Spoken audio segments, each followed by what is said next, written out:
Welcome! My name is Peter and today I will talk about space junk. What is it? Is it important? And why are we building a satellite in Austria to investigate it? Space junk, that is trash in the orbit of Earth.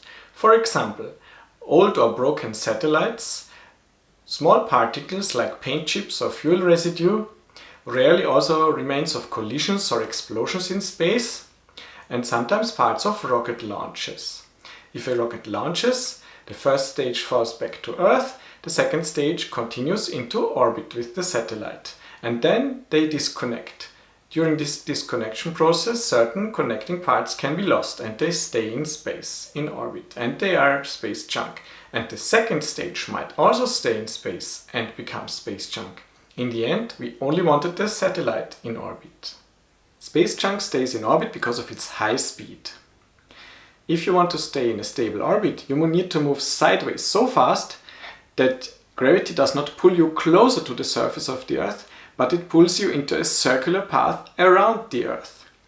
And if you're high enough so that the atmosphere does not have a braking effect on you, you stay in a stable orbit without any propulsion for many years. And one could say, if you're in orbit, you're not flying, you're permanently falling around the Earth. Here we are talking about speeds of several kilometers per second.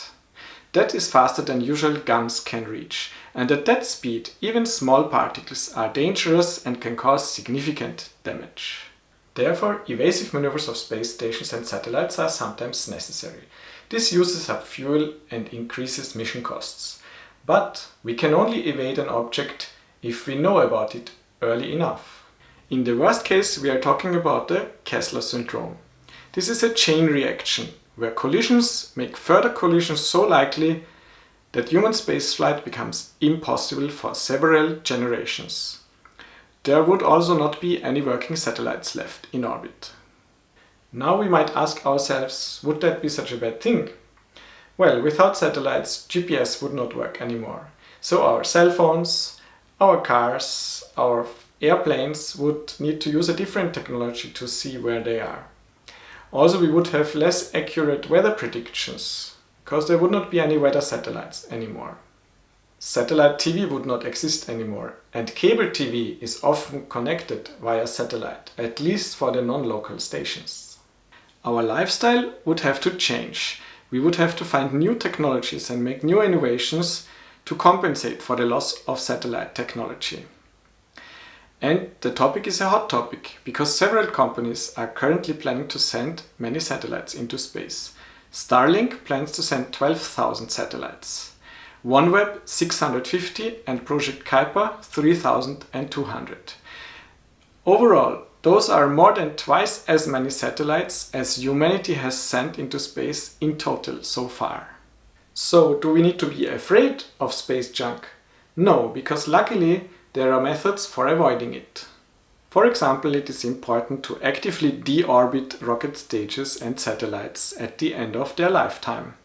For rocket stages, the end of the lifetime is directly after delivering the satellite into orbit. So how about Starlink? How about this huge amount of satellites? Well, Starlink satellites have such a low orbit that without regular orbit lifting operations, the atmosphere has such a braking effect that the Starlink satellites would fall down to Earth within 1 to 5 years. And that is intentional. Starlink satellites are small, and if they fly through the atmosphere down to the ground, the friction heat is so high that the satellites burn up and break into pieces and do not pose a danger anymore. And for satellites where it's known that they will soon stop to work, they can be actively deorbited so that they crash in a predefined zone, usually in the sea. Avoiding to create space junk is only one part of the story. We know about 600,000 objects in space that are junk and that are bigger than 1 centimeter. 1 centimeter is exactly the size above which we can track space junk objects and predict its location from the surface of the Earth.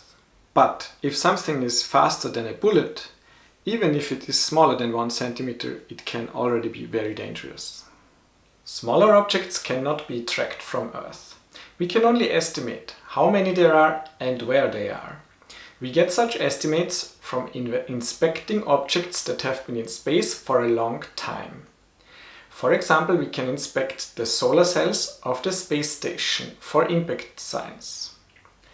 However, there are few objects that humans brought into space and that we can inspect after a long time. So we don't know much about small space junk. There are few data sources. And that is one of the reasons for building the Austrian mini-satellite ADLER-1 that is visible as a concept model here. Adler is German for eagle. ADLER-1 has two instruments for detecting space junk. A piezoelectric sensor for measuring small collisions with small objects that works like a microphone in space actually. And a radar for detecting objects that fly by close to the satellite. The Austrian Space Forum OeWF is building the piezo sensor. Everybody can become a member of the Austrian Space Forum and participate in projects. The most well-known activities are probably the Mars analog missions with the spacesuit simulator. But there are a range of other activities and they are not only of technical nature. For example, the data gathered by ADLER-1 will be used in scientific and in art projects. The satellite is based on the 3U CubeSat bus of the company Spire from the UK. This means the satellite has a size of 10 by 10 by 30 centimeters. The nice thing of a CubeSat bus is that one can focus on building the instruments. It is not necessary to have knowledge about launching satellites or operating satellites in space. The funding for the satellite is provided by Findus Venture from Austria. The project has an ambitious goal, which is to come from the idea to orbit within 1 year. This is really remarkable. Usually, satellite projects take much longer than 1 year. For me personally, there are two very exciting aspects of ADLER-1. This is only the 4th Austrian satellite, and I am Austrian. And I am part of the team that is writing the software of the satellite. If you have questions about this topic, just write me a message on YouTube, Discord, Twitter or Facebook. I like if you subscribe to the channel and maybe you like the video that YouTube is currently suggesting to you. And with that, I wish you a healthy and interesting week. Thank you for watching and see you soon.